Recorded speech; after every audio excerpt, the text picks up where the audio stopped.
with women and a few of our allies, like Will. Thank you to all of the evolved men in the room.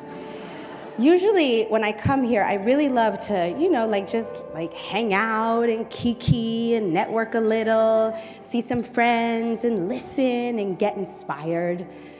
But it occurred to me, like a week ago, that I guess this year I'm supposed to be one of the people doing the talking, not the listening.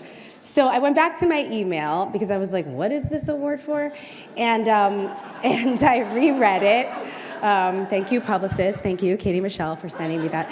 And it said equity and entertainment. And so like my fellow nerdy friend, Ariana, I looked up, what is equity? What is it? So I have 3 kids. They range in age from 7 to 18. But last year, my 9-year-old, Gracie, she was in 3rd grade, and they were talking about equity. In fact, the whole class was talking about the difference between equity and equality and justice. When my husband and I went in for parent-teacher conferences, there were all these drawings hanging on the wall done by the students to help explain exactly what the differences are: equity, equality, justice. It really helped to make the distinction clear. So it made me think a lot. So I'm gonna try to paint a similar picture for you today, but I really want you to be able to see this. So if you don't mind indulging me, I'm gonna ask each of you to close your eyes for just a moment. I want you to try to see this in your mind. Picture a wooden fence. It's about 4 feet tall. And on the other side of that fence is a beautiful orchard filled with apple trees. Now picture 3 kids, all about the same height, and they're standing on this side of the fence with us, and they're struggling to get a better view of what's on the other side of the fence. Now remember, the fence is 4 feet high from ground level, but the problem is the ground on this side of the fence is uneven. It slopes down along the fence, so that even though the kids are the same size, only one of them can see over it. The next kid is about 1 foot from being able to see over the fence, and the 3rd kid is kind of in a ditch, about 2 feet below the top of the fence. So the 2 kids who are not on level ground, they're jumping and bouncing and standing on their tippy toes because they really want to see over the fence. You can open your eyes. So first, let's talk about equality. When we talk about equality, what we usually mean, as Ariana said, is that everybody should get the exact same thing all the time. Same resources, same opportunities.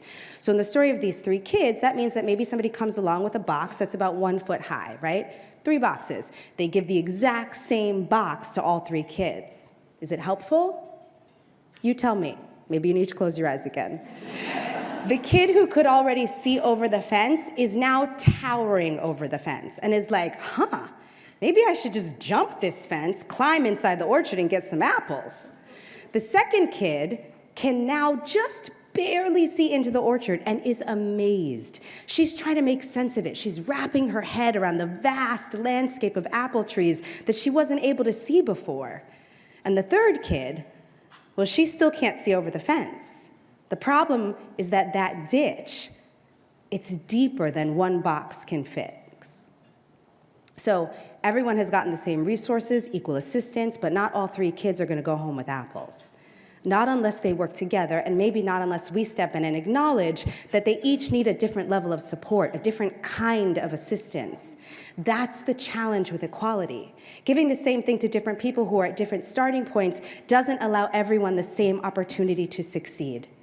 Does that mean we shouldn't give? Of course not. We have to give. What's happening here today in terms of giving is extraordinary. I'm so moved year after year by the generosity in this room. So many of you offering your time and your talent and your treasure. But now let's talk about equity.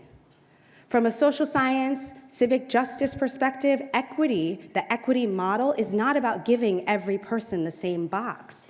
Equity is about taking the time and paying attention to who needs what kind of box and how many boxes and how and maybe why. It's not a simple formula that can be cut and pasted from person to person. Equity requires presence and awareness and patience and vulnerability and listening. Equity is not simple, and it's not easy to get it right all the time. It's nuanced. It can be complicated. Sometimes it's scary. Because equity asks us to pause and to see each other, to consider each other's unique circumstances. Because let's be clear, this is not a level playing field. We are not in real life on equal ground. Many of us, because of our gender, because of our race, our socioeconomic reality, our zip code, our sexuality, our religion, our physical ability, our personal traumas, many of us are born in a ditch, a deep ditch that has been carved out by systems of inequity. And don't get me wrong, I know who we are. We are scrappy, we know how to climb, we jump, we reach, but we also need boxes. We might still need some of those boxes. At times, my box came in the form of a mentor, or a scholarship, or a therapist, or a manager, or maybe even a movie I watched or a novel that I read that helped me to see over the fence and beyond the limitations of these marginalizing systems. I needed that support. I needed it to see into that orchard and climb over that fence and eat. No matter what neighborhood we were born into, or how much money our family has, or how we identify, or what we believe, we deserve our apples. We deserve entry into the orchard. That's what equity looks like. But listen, we have a long way to get there. So what does this mean for entertainment? Well, I don't think we can unlock equity until we're able to really see each other and understand who we are and where we come from and what we need. We don't cultivate equity without making space for each other's truths. When stories from all different people and backgrounds are told and people see their story reflected in media and in culture, that starts to weave a thread where everyone is included. That's the path to equity. That's why centering stories about marginalized people is so important. This is why heroes have to look like all of us. Our stories, our movies, our music, art teaches us to stop and slow down and really see ourselves and see each other. I'm being given this honor today for amplifying the voices of underrepresented communities.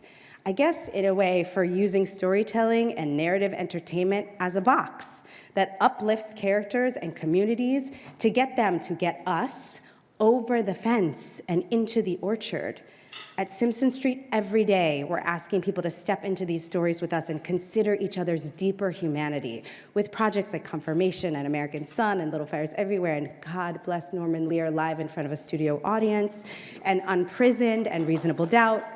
We're asking people to pause and reconsider assumptions. The assumptions we make about history and identity and family and power and the criminal justice system and feminism and abortion rights and immigration. But we aren't trafficking in these themes because we want to be overtly political or singularly focused on equity. We just believe that stories about everybody and about the complicated truths of our time are worth telling.